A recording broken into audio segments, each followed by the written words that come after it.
তৌফিক চাও হে আল্লাহ। আজ থেকে তওবা করে নিলাম, আর অন্যায় করব না, নামাজ ছাড়ব না। আল্লাহ তুমি আমাদের মাফ করে দাও।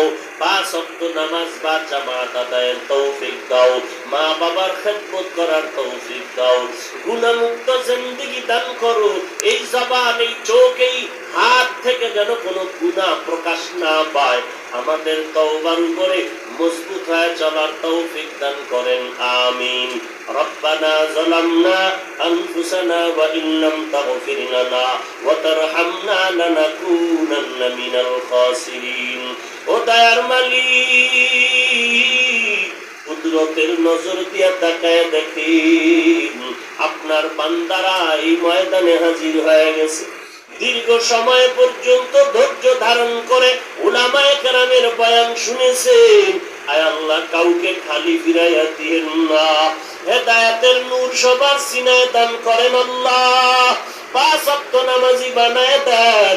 আয় আল্লাহ, উলামায়ে কেরামদের কবুল করে নেন, মুরব্বিদের কবুল করে নেন, আমার কলিজার টুকরা যুবকদের কবুল করে নেন, ছাত্র ভাইদের কবুল করে নেন, মা বোনদের পর্দানিশী বানায় দেন।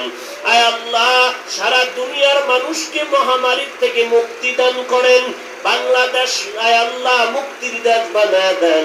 সরকার বাহাদুর, জনগণের প্রতিনিধি যারা হয়েছে, আয় আল্লাহ প্রশাসনিক ভাবে যারা কাজ করে সবাইকে দিনদার বানায় দেন।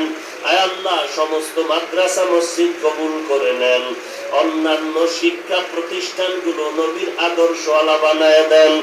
আমাদের মধ্য থেকে রিয়া হাসাদ কিবির দূর করে ইখলাস দান করেন। আমাদের মুরব্বী যারা কবরে জান্নাতের বাগান বানায় দেন।